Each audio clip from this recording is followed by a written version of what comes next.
things in my head for the past weeks. Reading your book, thinking of your stories.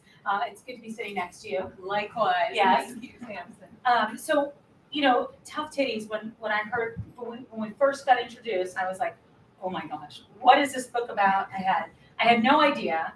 And even, when I opened it, this is like all these stories. I felt like, I don't know about all of you, but I felt like I related to so many. And I remember different nuggets and different, those times, like it really brought me back. But, I know you're such a brilliant writer, but what was your inspiration for this book? Well, this book is something that I've been writing for, like, on and off, stops and starts in many different forms for many years. Right. And I've been saying, like, I can remember very clearly in like a birthday party in 2003, just for one example, when I stood up and announced to everybody that it was not my birthday, that I was writing a novel. And I don't know. And then other times I'm writing a memoir. Right. And I guess I thought every time I announced it, it would keep me accountable. Yes. And that never really worked. And so I started writing it in earnest in around 2019, and without knowing what it was. Mm-hmm. I was just writing all the stories that I always wanted to tell, and like I'll just get everything I remember from my entire life, from like the dream I had at age 4 down on paper. And one of the things that was so tough was trying to figure out, what is this? Right. What is the theme? Like I would say I'm writing a book, and someone who wrote many bestsellers would say, what's your core message? Gosh. No pressure. Thanks a lot. And then it was I think it was the title coming to me that brought it together. And that it was just that I found myself saying, like, something I say all the time, which is tough titties. And I'm always saying it in response to something I'm supposed to do. Someone Right. says, well, you're supposed to do this. You're supposed to do it this way. It's always like, yeah, tough titties. That will work. You're like, you should be having kids. Tough titties. It kind of works for everything. It does. It works for everything. I'm a refuser. So that's I think what inspired it. And when I was trying to figure out what is the theme of this book and trying to figure out what to include and what not to include. Well, I like the things you included. I can tell you that for sure. So that wasn't the original title, though. Tough Titties was not your original title, right? Well, I had a working title for a while, but I knew it was a working title. Yeah. And that was New York City. That was Tough Titties. So, I guess I felt like with this book, you let me breathe a sigh of relief. Like, it's okay that I don't have it all figured out right away. It's okay to be a late bloomer. It's okay that I made this decision or that decision. And I think that's a really big deal. We're surrounded by a lot of books. There's a lot that goes into that. There's a lot of self-help books out there. But that's not what you were attempting to do in any way. By your own, you said, like, this is a not self-help book. Yet I think these stories helped in so many ways. Thank you. Yeah, well, in my industry, which is very nebulous, but I'm expected to write a self-help book and something prescriptive and something with takeaways and bullet points at the end. And to that I said, tough titties. I did not want, I didn't feel I was in any position to write a how-to or self-help book. But I'm glad that the stories do help. And I was aware of wanting them to go that way in a direction. The details that you go into and the fact that you go so far back. What was that process? Because I can't remember what happened this morning. And you've got friends from childhood in an amazing run of New York City, in the 80s. How did you go back and do that? What was the process for that? The process was just that I remember all these things. I think there's one of my superpowers is holding a grudge. Let's just say I hold a lot of grudge. No, I do remember details, and from back then, I can't remember what happened this morning. Okay, good. I feel better. You tell me to go to the store, my husband will attest to this, for 2 things, and I will come back with 1. But I definitely have a memory for details, and they're very visceral to me. Things that people said, the way things smelled, what song was playing, etc. So that the process was just writing it down. well, I felt like I was with you through a lot of those times, even at the studio. All right, so I pulled some quotes out, and I hope it's okay, because some just really stuck with me. I earmarked the book. I mean, I just, I know, I had to. It's my Who old. doesn't love to see Post-its Well, in there? I mean, it's and they're marked. Yes. So there was a quote at the beginning, and I just thought it was great, and I almost wish it was something we could all share with somebody much younger, and I hope that younger people, not too young, but younger people read this book, because I think there's a lot to it. You said, the key to creativity, business, or self-expression, any kind of success I value, is to remind yourself that life is not sixth grade. In fact, it's the opposite. Standing out is where it's at. Samey and normal are the kiss of death, and only the weird survive.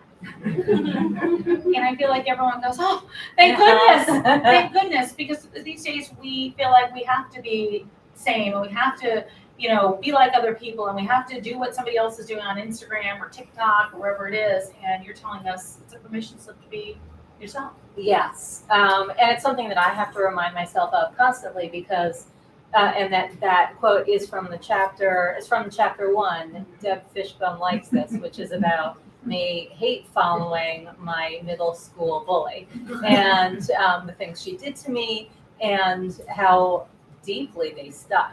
And I feel like that experience of being disliked, and of having one person dislike me and being able to ruin my life for a year at any rate, it really did stick, and it's something I have to kind of silkwood shower off of myself constantly and remind myself, because it does still sting when somebody doesn't like me, or when someone disagrees with me, when somebody's mad at me. So, all these people who say they give 0 Fs. I know. I believe none of them. I believe 0 of the people who say I give 0 Fs. And I would love to be one of them.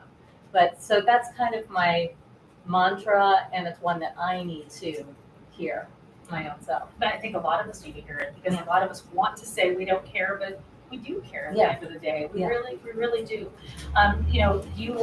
You talk a lot about your parents in the book, and I love that. I'm particularly close to my father, and your parents gave you I think such a beautiful inspiration, in terms of the fact that they didn't make you feel like, just by what they did, they didn't make you feel like you had to have it all figured out at 25 years old. Because that's, or 20 years old, or however old it is, when we're getting out of college. They let you know it was okay, that you could kind of rewrite things a bit. Yeah. First of all, they were very permissive, especially when it came to me moving back home, or just never leaving. And sleeping till noon and watching soaps all day. My dad did, try to get me to find a job, and would ask me how the job search was going. But in terms of having everything set in stone, they were never like that. They were never, declare your major, choose a profession, figure out what you're going to do with your life. They just wanted me to do something, anything. And they were both on a very sort of, by general standards, delayed timeline. Right. Though my mom, first of all, had when they got married, she was 30, and her whole family just breathed a sigh of relief. They had declared her dead to rights, old maid, and thought had lost hope. And she had me at 32, so I would always say, oh, phew, I have all this time to figure that out. And then they both my parents pivoted in their careers in their 40s and started over completely. My dad went from being an airlines engineer to being a shrink, and loved it, and found his life's work in his 40s. And then my mom followed suit, and she had worked in the recording industry, had a PhD in music. Who knows what you would do with that? And she found out that she loved children's books, and became a children's book editor, and is still obsessed with children's books, and still works in children's books to this day. So that really gave me the comfort that what you do doesn't have to be set in stone, that you might find your thing. In midlife, you will probably switch careers. Yeah. You will probably make big pivots. And especially now, as we're living longer, I think there's no such thing as a second chapter. I think there's third. There's a lot of chapters going on. Right. When you were still trying to find your thing, because you were open to it, you actually found something that you really wanted to do as a result of being available. And I think there's something really neat in that message. No, you weren't trying. You said you pounded the pavement, but I should have put it in quotes. In quotes, I see some of your friends. I think putting it in the air quotes for you. She pounded it with me. Yeah, she did. But I think that because you weren't so strict, your parents maybe weren't so strict with you, you were able to find something that you really wanted to do or enjoyed doing. Yeah, other friends of mine were out doing what you're supposed to do. They got jobs right out of college or had internships during the summer that led to jobs, and they, one of them wore pantyhose and shoulder pads to work, and they were all doing the things you're supposed to do. And I was like, yeah, no, thank you. And I would way rather make a job of going out, a job that doesn't pay, Right. but a job of going out every night and working out during the day, sleeping late, working out, watching soaps, etc. And because I got that out of my system and had that year of doing that, I was in bed and available when a friend called one morning at like 11 a.m. and said, sorry for waking you. I was like, what? You didn't wake me? But she did, and she's like, I'm here fact checking for this author, Lisa Birnbach, and we need more fact checkers. Can you come in? And I knew who this author was. She was famous for writing the Preppy Handbook. Sure. And she was a huge deal. And I was like, well, this kind of ruins my day because I was going to go to a step class. Were you worried about that or no? I was like, the step class or saying no? The step class. I was like, I had my day set. I still had more sleeping to do, yes, and soaps to watch. But I was like, okay, this could be cool, and it sounds kind of creative and entertainment-y, which were my descriptors for like the job I wanted. So I went in and did it, and that led to everything in the rest of my life.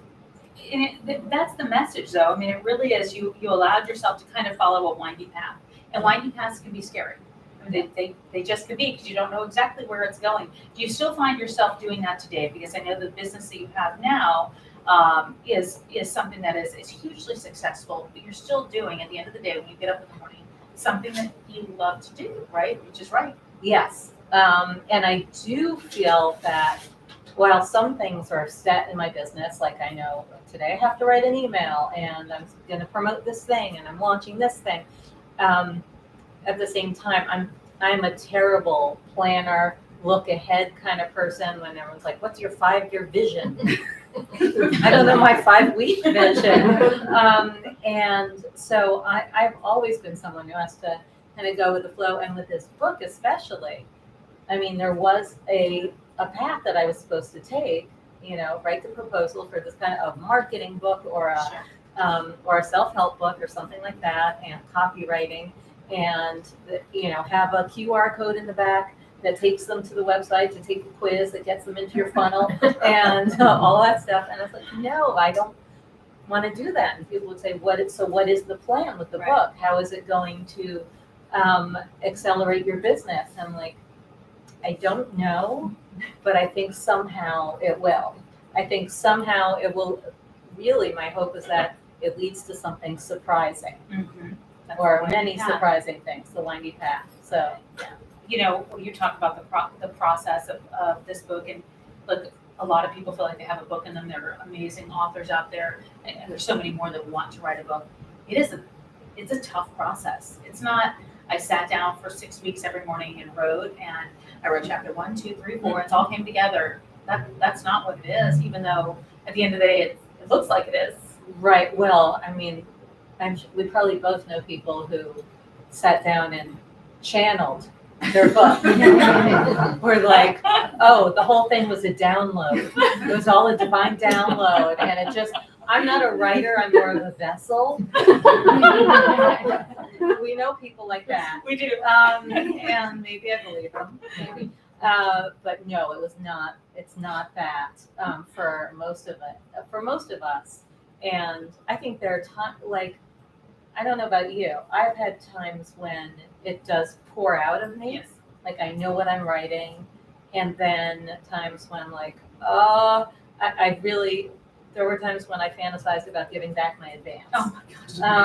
It's like, I don't know, I still don't know what this is. I have the title, I wrote the proposal, Right. I made all these promises, and I don't know how to make this chapter fit. I don't know what it's, the editor had written, like, what are you saying here? And it's like, I don't know.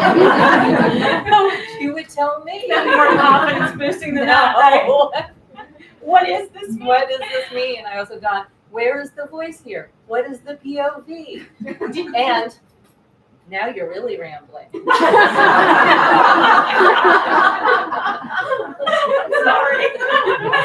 That cuts like a knife. It really does. Yeah. You're so beautifully honest in your writing, and the fact that it was hard, because not everybody wants to admit that. A lot of people want to admit that it was, they woke up one morning and there were rainbows and unicorns, and then a book was born, and that's not, the way it is. Crowning. It's crowning. You are honest about a lot of different things. You're honest about relationships you had, times you had, jobs you had.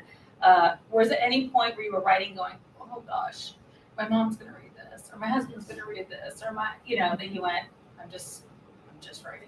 Just go in and we'll see what happens. Press send. Yes. Well, those parts where I'm like, oh God, my husband's going to read this. He didn't, and he won't. He read most of it, but not those parts that are like, oh God, my husband's going to read this. He wanted to spare himself. My mom, however, went right to the chapters that I was hoping she would skip. And yes, there were parts that, I felt a little nervous about, like I wasn't really excited for her to read, but that didn't keep me from writing it. There were parts that I felt might hurt somebody, and that actually stopped me for a bit. And I had a book mentor, Suzanne Kingsbury, who I worked with through the whole thing, and she checked in with me, and she was like, how's the book coming? I haven't heard from you. Are you still writing it? What's happening? And I was like, well, there's this stuff that I just feel like there's stuff I need to say in it that's going to hurt someone. I don't know what to do. And she said, let me read it. And she did. And she was like, this is wonderful writing. And you can cut it. She's like, you don't have to put in everything. Right. You don't have to. There's plenty as it is. I mean, I dumped 85,000 words in my editor's lap when she asked for sample chapters, a rookie mistake. Oh, no. And the book was supposed to be 75,000. So you had to cut. I had a lot to cut. Yeah, so you don't have to include everything. I feel like everyone wants to read the stuff you had to cut. Right. Where's that part? I got files. All right. We're going to stay close to you. So you write the chapter Baby Fever, and I really related to this one. And, you talked about the fact that we all have the question over time, like, when are you going to have kids? Are you going to have kids? What if you don't have kids? Who's going to take care of you when you're older if you don't have kids? And I know that you said at one point you had a conversation with your husband that let you know it's okay to feel okay about not having kids.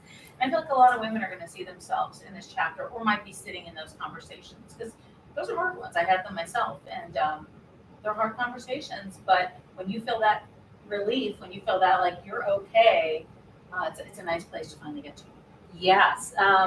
It really is. And one reason I was so excited for you to do this with me is because we both touch on this theme so much. Like, you talk about it a lot and tell people, like, if someone says, why don't you have kids? You don't have to answer them at all. Yeah, and I know. Which is kind of awesome. And I found myself, like, I didn't know that.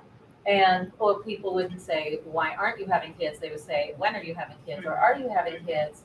And for so long, I would always trail off. I would always say, not sure. There was always an opportunity for them to come in and convince me. But let me tell you, you're missing out on the greatest joy there is, and knowing true love and all that stuff. And it wasn't until I was able to reach this hard no that they stopped doing that. And that did come about because of the conversation with Steve and my husband, where, we were both like, I want you to feel really strongly one way or the other. Well, I want you to feel really strongly one way or the other.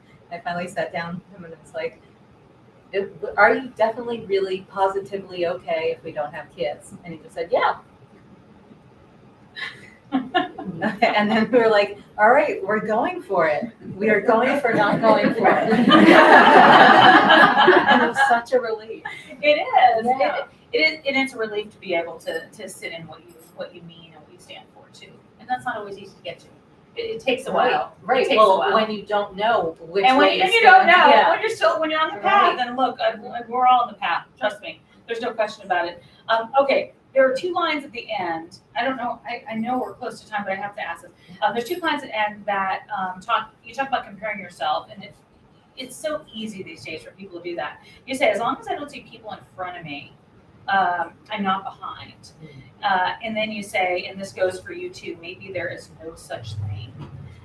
Is there anything, maybe there is no such thing. Maybe we're not behind all the time, but I do feel like we live in this culture where we're supposed to feel that way. We're supposed to feel like we get up in the morning and just fell behind everybody else that was out there posting starting at 2 a.m. in the morning to tell us about their successes. Yes, there is always someone who's up earlier and bragging about it. And I will outwork you. I will get up earlier than you. I will make you feel terrible. I will make $4 million in 1 hour and let you all know.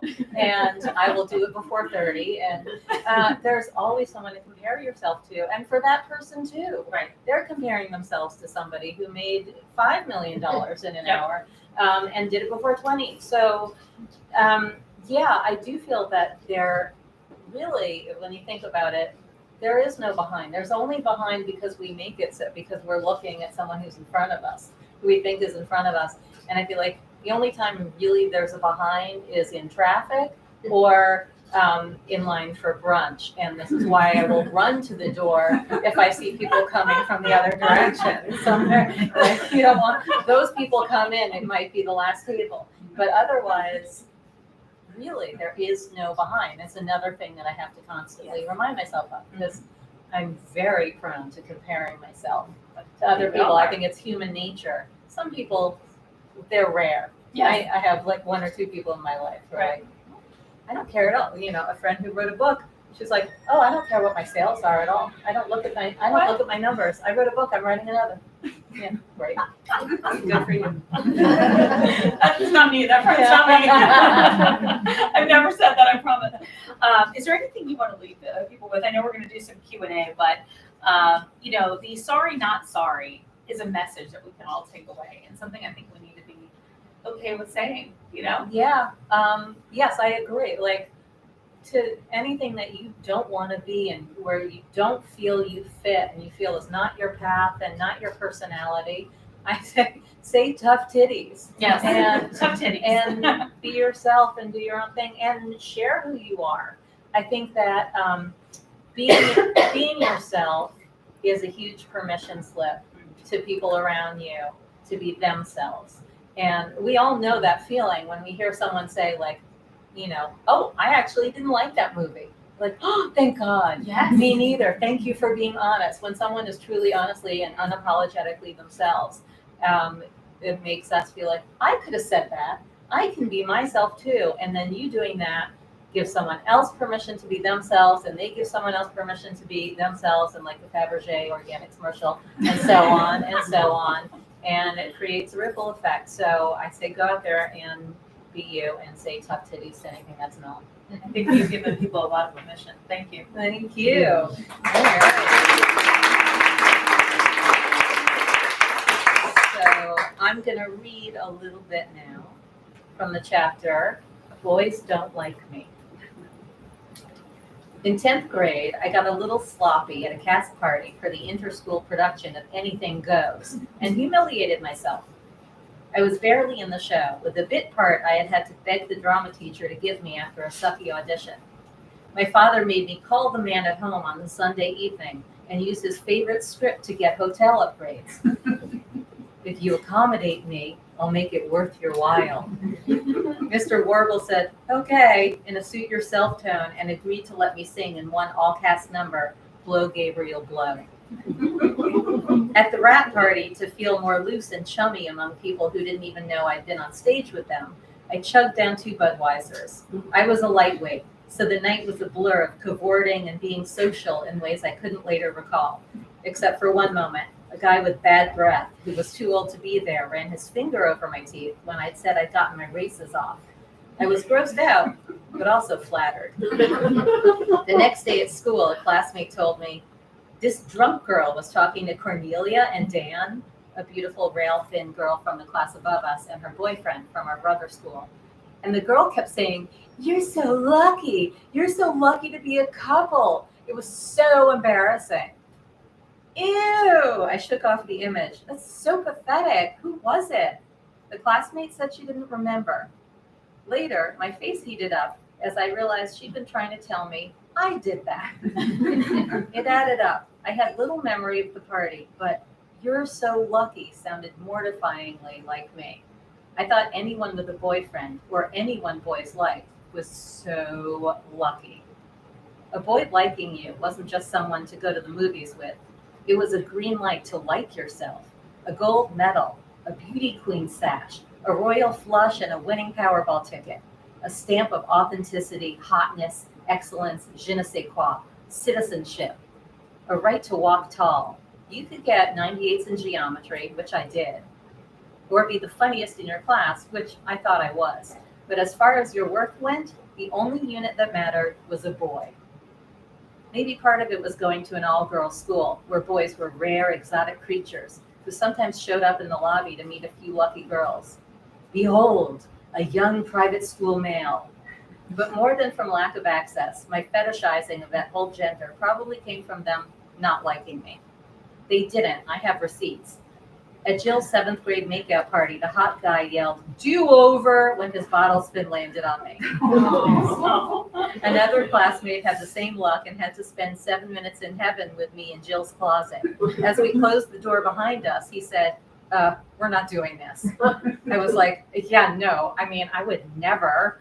As a formality, we closed our eyes and mimed Frenching, waving around our tongues and making that pretend kissing. Now, by 10th grade, nothing had changed. Still no takers for touching tongues. I knew it wasn't just looks or clothes. Girls who were good at being liked were at ease with boys. They could call one on the fly and talk for hours. What do you talk about with a guy, I wondered? Do you make a list of topics? Classmates you hate, teachers who suck, what's the best new Atari cartridge? How do you be your natural self, the way you are with your girlfriends? That was the secret. Grown-ups and 17 said so. Being yourself was how you got his feelings to shift, so he'd realize with a thud, he's falling in love with you and can no longer bear to be just friends. Being yourself would drive him wild. It also helped to stand close, touch the arm, laugh at the jokes. Some girls were just naturals. It was like watching someone do a cartwheel. How the fuck does she do that? That spring break, my family went to Club Med, where I met 2 girls in the pool. They were pretty and wore a lot of aqua blue eyeliner. One was blonde and the other had loose, dark ringlets, the kind that look good in a mesh bow like Madonna's. My stick straight hair didn't work with that look. Both girls could sit up in a bikini without any stomach folds. They had an ease about them. These were the kind of girls guys liked. On the final night of our week, the Club Med had a circus show that my sister was in, and then a cascading champagne pyramid. I took part in the champagne. I grabbed 2 plastic flutes and chugged them in quick succession. My parents saw me going back for more and intercepted. Thankfully, I'd already sucked down enough to be a touch giggly and borderline confident, like I might know how to flirt. My 2 flat-abbed friends had wrangled a guy they thought was cute, which he sort of was. He was vacation cute, the kind when there's not a big selection. The plan was to go hang out on the beach and get high. Well, I don't really smoke pot, I warned, as if anyone cared, but I am in. We grabbed pool towels and spread them out in the dark on the sand. They passed around a joint, which one of them called a roach. I shook my head and put up a no thanks hand when they tried to pass it to me. Not only was pot a dangerous gateway drug, but I was afraid it would make me vomit. Same gaggy sweet odor as the burning leaves we passed on family road trips. The smell always made me car sick. I felt compelled to explain all this while they held in the smoke, coughed, and giggled at each other. All 3 lay back on the row of towels, the vacation cute boy in the middle, and started cuddling. I was on the left side of the left side girl, the outside side. He stroked both of their heads at the same time. He didn't have the reach or the interest to stroke mine. As they all three started kissing, I scooched my way down like an inchworm and curled my body, mostly off the towels, on the cold sand at the boys' feet. Only my shoulders and head got a place on the towel. Listening to the sloppy tongue and lip sounds, I did my bit in this menage a trois, or a menage a trois and a quarter, by hugging the boys' ankles for a very, very long and boring time. My champagne buzz had long worn off, but I forced a few giggles into the quiet Caribbean night to seem engaged. I wanted to be in bed. One day, I thought, I want to be one of the ones all the way on the towel. Those girls were so lucky. Well, do you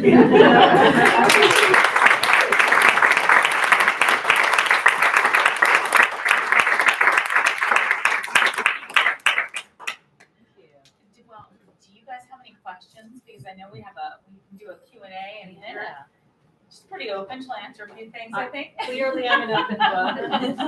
We could talk book process. We could talk, Bethany. Hello. First of all, it's the funniest book I've ever read. In the chapter of Studio 54, when Janet, I think it's Janet goes in and gets Jill out. That's right. I literally spit my coffee. Anyway, it's great. I think what I really love about your book, and I've got 2 daughters, so they each have a copy of them now, is be yourself. Like, that is such a message that women don't hear enough. And Laura's been the inspiration for me to write a book, because she was like, I was telling her something that I do, which I interview my kids every year with the same 50 questions. Oh, wow. I've done it for 15 years, and I started crying, and I'm going to cry now, and because it's not my persona as a businesswoman, right? And you're like, you have to write that book, so I wrote the book. It was pretty easy to write the book. The problem now is I have to edit it. And every time I go to look at it, it's like, so, you know, in your book, you say Marie Forleo helped you, the kettle corn helped you. You know, now where you are in your journey, is there one thing that really helped you kind of go back and say, okay, I've got something here. How do I really take it home? Yeah, working with an editor, not meaning an editor for hire, a book mentor, Suzanne Kingsbury, who I mentioned. I can't imagine writing this book without her. First of all, when it came time to cut words, I mean, that was towards the end, but that was a nightmare that she helped turn into something manageable. I was like, I don't want to lose this. I don't want to, do I have to lose whole chapters, whole paragraphs, whole pages? She's like, no, honey. She's like, we're going to groom it. And she would find words within each sentence that you could take out. She found so many words to take out, and that was incredible. But I mean, the toughest part when I was trying to find the meaning of each chapter, each story, each anecdote, and turn an anecdote into a meaningful story that had some sort of arc to it. She was essential. She would ask me questions. She would say, like, okay, let's ask the work what it wants to be, which sounds very kind of woo and like, what does that mean? But it really, she would ask me questions and I would answer them. And she would also say, like, find parts that she felt a little flat, and I would get defensive. I'd be like, but me flat? I don't think so. And she'd be like, no, you need to scene this out. You need to put some scene into this. So there were so many ways that she helped me make it better that I would not have thought of, and places where I was so at a loss for what to do. And she helped me shape it. I couldn't have done it without her. So that's what helped the absolute most. Yeah. And there's no shame in having someone help you. Like and there's no shame in having a ghostwriter either, if that's the way to go. But it's not a ghostwriter, and it's an editor. Yeah. Yeah. Hi. Hi. Brought you some champagne, so tonight you're the girl on the towel. I love The question for you is, did you get to pick out your Judy Blume-esque font on the cover of the book? Well, I love that question. It is so Judy Blume-esque, isn't it? So most of my friends who wrote books had these nightmare stories, they would come, they would like be in tears, being like, "Look what my publisher wants to do with the cover. Look at their ideas." And so I knew I had to go in there with my own ideas. And so when they said, "Do you have any thoughts about the cover?" I was like, slide one. No, I created an inspiration board on Pinterest of I had envisioned a T-shirt, and you can see there's like this kind of Heather T-shirt material in the background, and so I picked out a whole bunch of I just looked for anything 80s products, Pepsi Light and, Keep on Truckin' shirts and 70s, 80s and put them all together. Bubble Yum, all the fonts that I loved. And they had an illustrator who just nailed it. So, yeah. That's great. And do the shirts exist? Are they for sale here? They're not for sale here, but they do exist. There's a Redbubble store. Yeah. I'll send you the link. Thank you for asking. Thank you for saying Judy Bloom-esque, because that's our job. There. Yeah.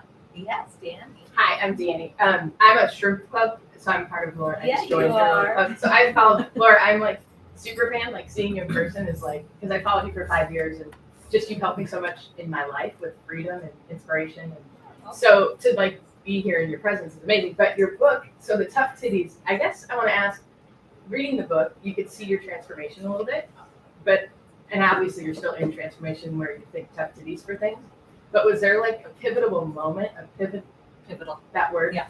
moment Pivotal. where you're no, this is it, it's tough titties, and you kind of held on to it, You mean with the book or in my life? your life, because your book, yeah, your life.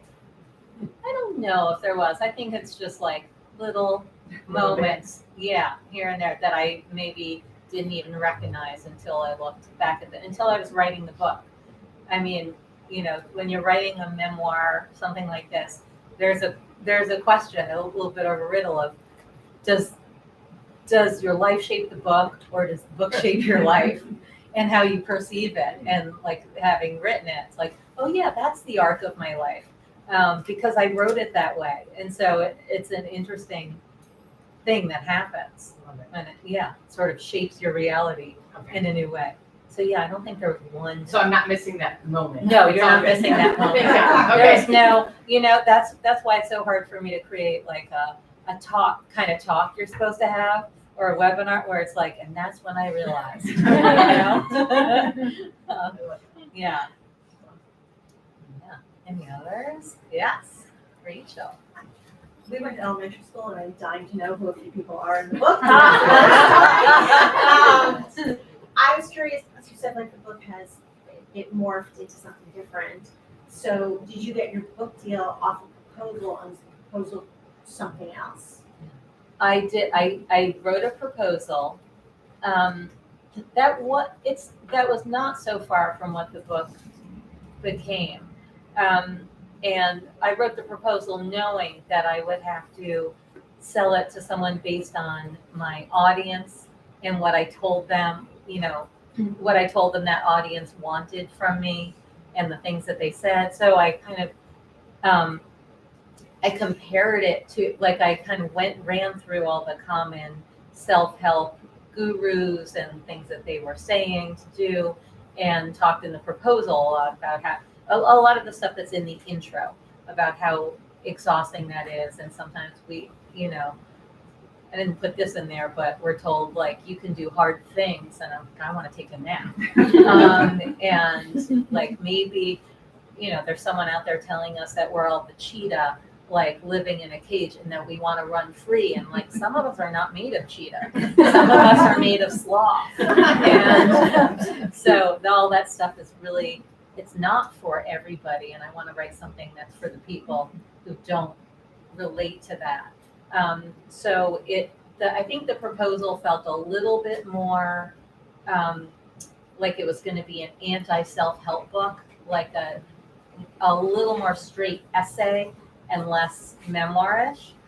So it morphed a little bit in that sense. My editor would say, I'm worried that this is shaping up to be a memoir and essays and not just straight essays. I'm like, well, keep worrying because that's, yeah, that's where it's going. But yeah, so I wrote a proposal and sold it in 2020 on the proposal, and then took a few years trying to figure out what I was really doing with it. Yeah. I see a beaver in the, is that a Brearley shirt? Am I the only one? Yeah, beavers in the house. What's up? Hi, all right. Yes. Hi. Yeah. Hi. So I'm so excited to read the book. I've been getting your newsletter for the last 2 years or so and actually reading it. It's the only one that I've signed up for that I actually opened. So You live together. and I really love what you said about reframing, how you spoke to people about you're not a freelancer, you have a writing business, which I thought was great. So I'm curious, my question is, I'm in marketing and all that stuff, but I'm really a screenwriter, and I'm not someone who wakes up at 4 a.m. or even 7 a.m. And I'm trying to carve out between like cleaning my apartment and doing all this client work and freelancing or working for my writing business that pays my bills. But do you have advice about finding time to carve out for the writing you really want to do? It's for someone who doesn't wake up at 4, or is it about like the magical cafe where you have your happy, writing space? Or Yeah, I think that it is a thing that you have to do first, because that that like metaphor that people talk about for time management, I guess, about putting rocks in a jar. Have you heard that one? Like you put in the big rocks first, and then I say that in job interviews. right, there you go. And then the little ones fit in, but if you put in the little ones first, then the big ones have nowhere to go. Which I should remember when I'm packing my suitcase. But yeah, I think it is crucial to do it first, or else you won't do it. And I always find that, like, I have a habit of writing on this platform, 750words.com, which you've probably heard me talk about, which I love. So it's a journaling thing, and it just it has a word count at the bottom that lights up green when you hit 750 words, and then you're like, oh good, I wrote today. And I try to do that every morning. And if I jump into my work, like, because I panic first thing and say, like, I'll do my 750 words later, I will not do it. I skip it. If I do that first, the other things still get done. So it's that whole, the important versus urgent kind of stuff. I've never been good. Like, there was a time in my life for like a month or two when I was getting up at 5 or 6 a.m. and working on the novel that I'd announced I was writing. That was in 2003. And it worked for a little while, and I was like, can't do this anymore. I just couldn't keep it up. So it's just like, if you do that first, the other things I think will get done. And I like that you picked up on the freelancer thing. What she's talking about is I say, like, freelancer is the F word that I don't use, because I feel like people take you more seriously when you say I have a business, a writing business, and when you say I'm a freelancer, that I always felt like they felt sorry for me and would be like, oh, I know someone with a part-time job for you. There's a dry cleaner that was looking for no shame in working for a dry cleaner, but I was like, no, I don't need it to really do that. helped me feel better about myself. I was like, I have a pretty cool writing business. And like, it just sounds so much better than saying I'm freelance. Exactly. You can say I don't mind, I'm a free agent. I like that. I like the free in it, but I don't like when people think you're a sad sack. Yeah. The Lancer. Exactly. Yes. Okay, so assuming this was next level vulnerable self-expression, can you paint the picture of, oh my God, it's out there, it can't come back, what was that? Oh, yeah. I didn't have a problem with that because I'm a little bit of a TMI queen. It's something that I enjoy, maybe to my detriment, but I like I like sharing things about myself, and I didn't feel that way. There were a few things that made me nervous, like chapter 1, Deb Fishbone likes this.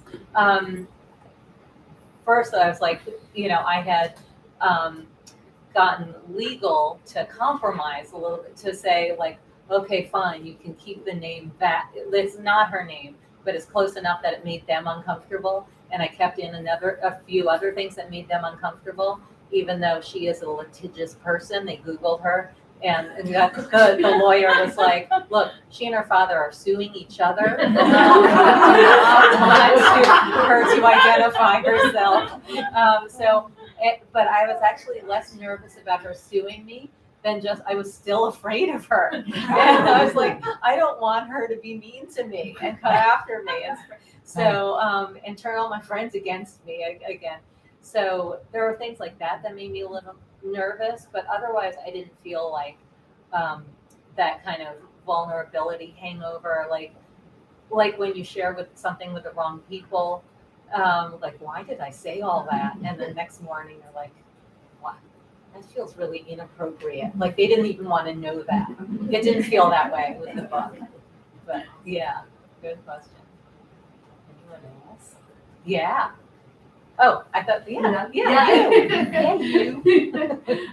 First, just thank you so much for all your emails. I mean, and I'm scrolling through, I was like, oh, there's one from her. Oh, and, thank you. I asked my husband tonight if he wanted to come, and he's like, no, you're going to see your best friend, Laura Belgray. It was like a joke, like, I don't even know you, but I know you from your emails, and, I eat watermelon chunks with you in New York or something, or all your little Easter eggs you put in them. I love that stuff. I'm just curious how this process has been for you, like after the book. Like there was so much leading up to it and the process, and I so appreciate that you shared so much about it.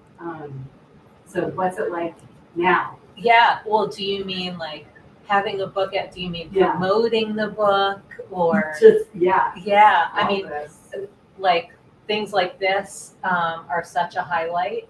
They also make me very nervous and apprehensive, and like leading up to it, I'm like, oh boy, I hope it's all canceled. That'd be nice. We'll just like go out to dinner instead. But then once I'm sitting here, it's so much fun, so enjoyable, especially when I get comments like yours and like people who feel like they know me from my emails or from the book.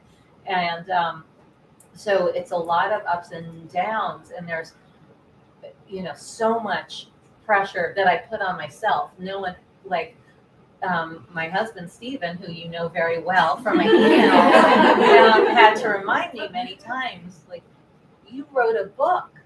Can't you feel good about that? You wrote a book. And because I'm like, but the New York Times list, they say it's really impossible to get on. He was like, who ever said anything about the New York Times bestseller? Why are you even thinking about that?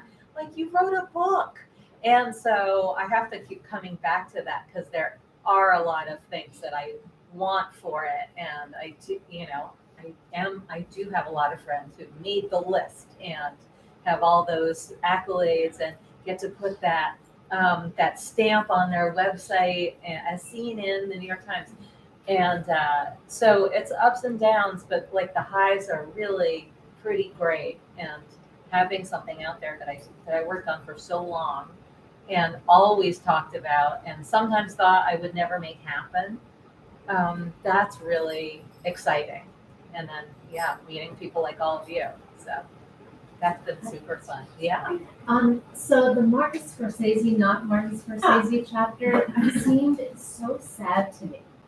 And I don't know if it's intended to seem sad, or if that's just my lens, or if it was supposed to be funny, or what. But as you reflect back on that experience and you think about that, can you talk about that a little bit more? Yeah, I'm curious, what seemed sad to you about it? Was it about him? You were sad for him, or sad for us? Yes. No, I think I just thought that you were. I mean, it was sort of cute and adorable at the beginning that he was kind of engaging with these three young women, but then I don't know. It just took a kind of a funky turn for me in my reading of it. That's interesting. But yeah, I never felt sad about it at all. For like him. For him, I mean, in a sense, I mean, like Lecce filmmaker who has all the success in the world, and is still chasing around young girls and trying to get them to cuddle with him. I need a girl to hug. There is something sad about that, I guess, poignant, but I didn't feel sad. I didn't feel sad for him. It's a little bit sad sack. Yes. But yeah, to me, it was all just funny, and it was an anecdote that my friends and I had been dining out on for years, from the moment we got back. It was really well written. I mean, the whole thing was alright. It was a fabulously written chapter, but I don't know. Yeah, no, I mean, that was one that I had to work to make meaning of, because it was kind of like, okay, this is a fun anecdote, but what is the meaning here? What is it about? And there were many ways I could go with it, but for me, it was about us, not about him. And it was about, why do we chase celebrities? Why do we try to ride the coattails or attach ourselves to people we think are more important? And what are we looking for from them? Why do we think their attention makes us better? And so that was what became interesting to me about it. But I never felt any real sadness in it. So that's funny. Yeah. First of all, such a treat to hear you speak. Your wit. Thank you. And given that you're so young, what are you going to do with all the other stories that are, going to unfold? Bless you. Yeah. Yeah, given that I'm just turned 30. I was going to say 27. Yeah, 27. I'm aging myself up. Yeah, well, I do. You mean the stories that I had to cut from it, or the stories yet to come? Yeah, yet to come. Yeah. Tough Titties Part 2. Tough Titties Part 2, Titty in the City. Yeah,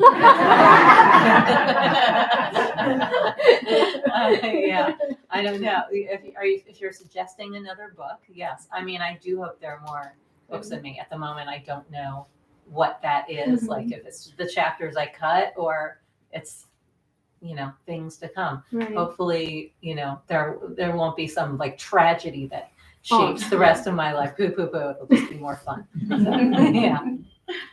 Yes. That's me. So I've known Laura since we were little.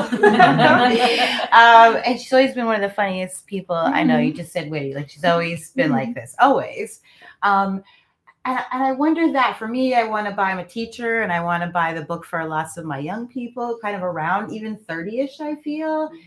And how do you think that you've retained the Laura tone? Because I know that in ways you were insecure, and that you were kind of trying to be like this and trying to be like this, yet still throughout all of it, you have a tone that is all your own and that you've never really strayed from.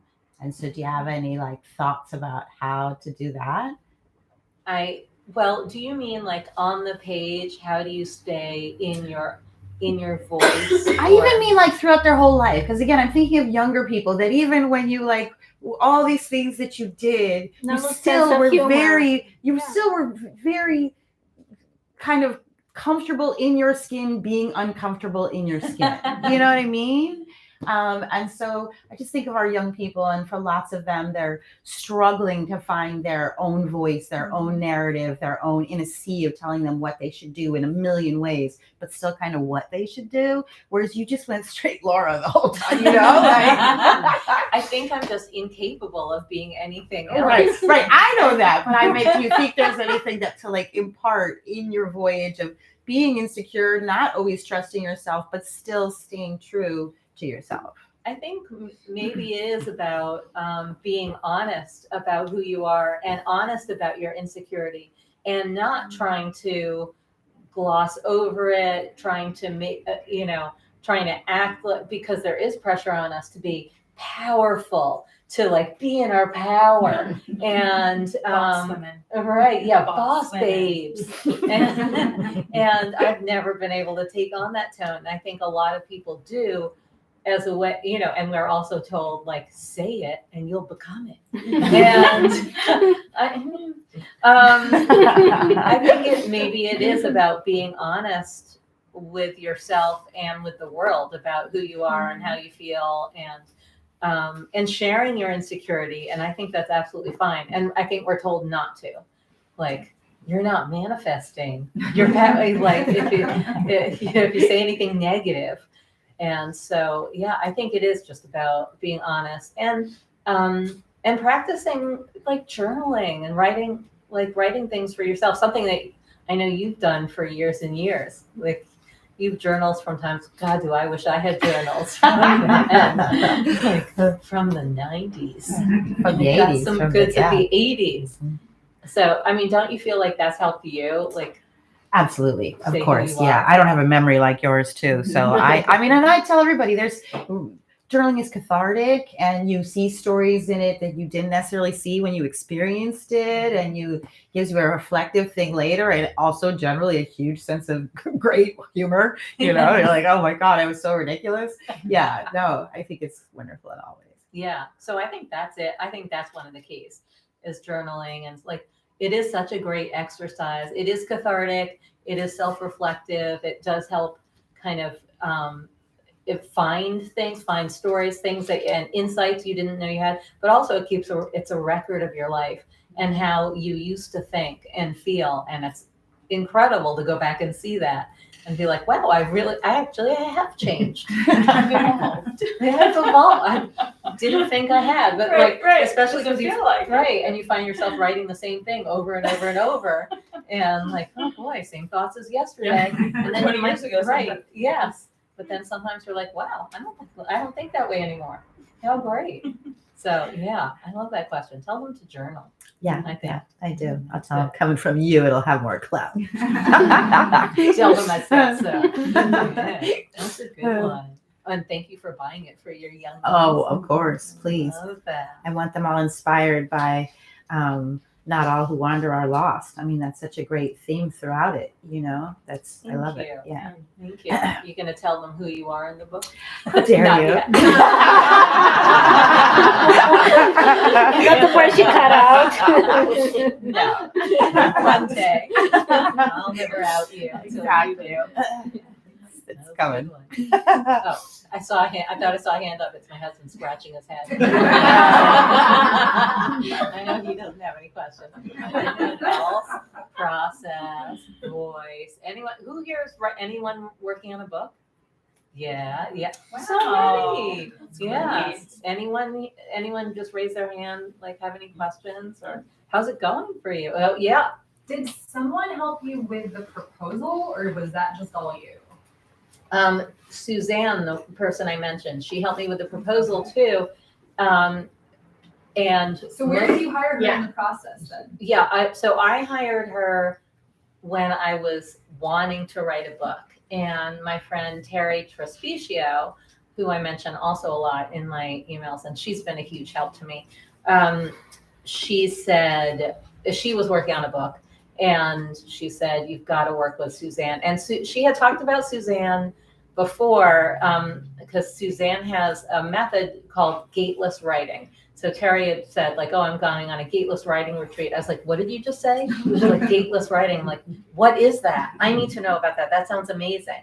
And so she had talked about Suzanne, and I had actually looked up the retreats, and I'd seen pictures of people like in white robes doing head massages. And I was like, yeah, I don't like that. I don't want people in white robes touching me. So I didn't go on them. But then when she said, if you want to write your book, you have to talk to Suzanne. And we did, and I sent Suzanne all this stuff that I'd been working on, like just stuff that I had written, like all these, I had written a lot of material. And she said, oh, this is wonderful. This is absolutely a book. We can sell this. I want to work with you. And so from pretty early on, this was in like 2018, 2019, I started working with her in like stops and starts. And then when I was like really serious, and I was like, I want to get a book deal in my 50th year. And she was like, how about your 51st? Because we have to write a proposal, and this takes a lot of time. So she helped me with the proposal, but first thing she did, which was, I couldn't have done it without this, she gave me sample proposals. She had one from one of her clients that was really helpful, and then one that was available on the internet, which was Jen Sincero's You Are a Badass.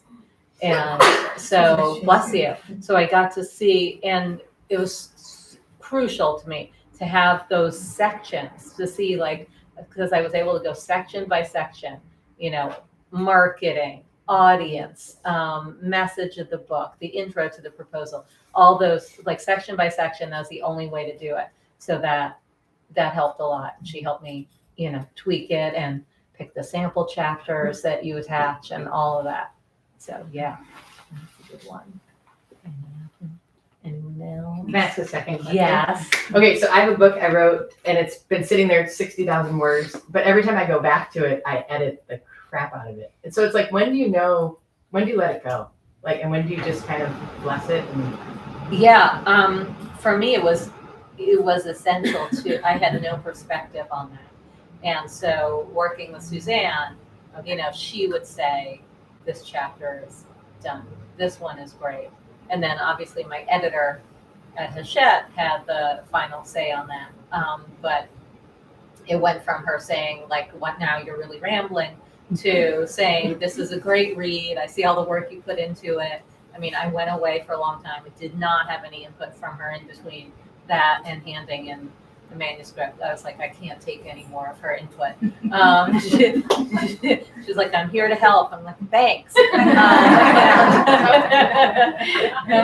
I'll talk to you on April 1st when it's due. And, yeah, so have it, but I do not think that you're the best judge of your own work. I think you need at least one reader, possibly more. And I had at least one other, like, I had a friend read it, and she wasn't as glowing as I thought she would be in her feedback. And she was like, this part's a little boring. She actually said the intro is boring. I couldn't get through it. And I was so afraid the book would be boring. And she told me why it was boring. And so there were some things that Suzanne didn't even think needed changing. And I was like, if my best friend is bored by this, then maybe it does need some reshaping. So you want to have some like beta readers too, and let them be the judge of, what needs to, and always consider the source, right? Like, if it's somebody who says about every book that you love, like, I didn't know where it was going, I couldn't get into it, then they're probably not the best reader, or their feedback might not be the best for you. Yeah. So welcome. Do you mind if I take a group picture of everyone? Yeah. Does everyone mind? No, No? please, Okay. let's do that. Okay. How should we do it? I think maybe having you, stand or maybe squat here, or I don't like to I don't know. squat. Maybe if everyone stands, you can just do a big group Oh, okay, picture. yeah, that's perfect. Yeah. Right. Get the stuff. Yeah. Tall people. Yeah. We'll get, maybe we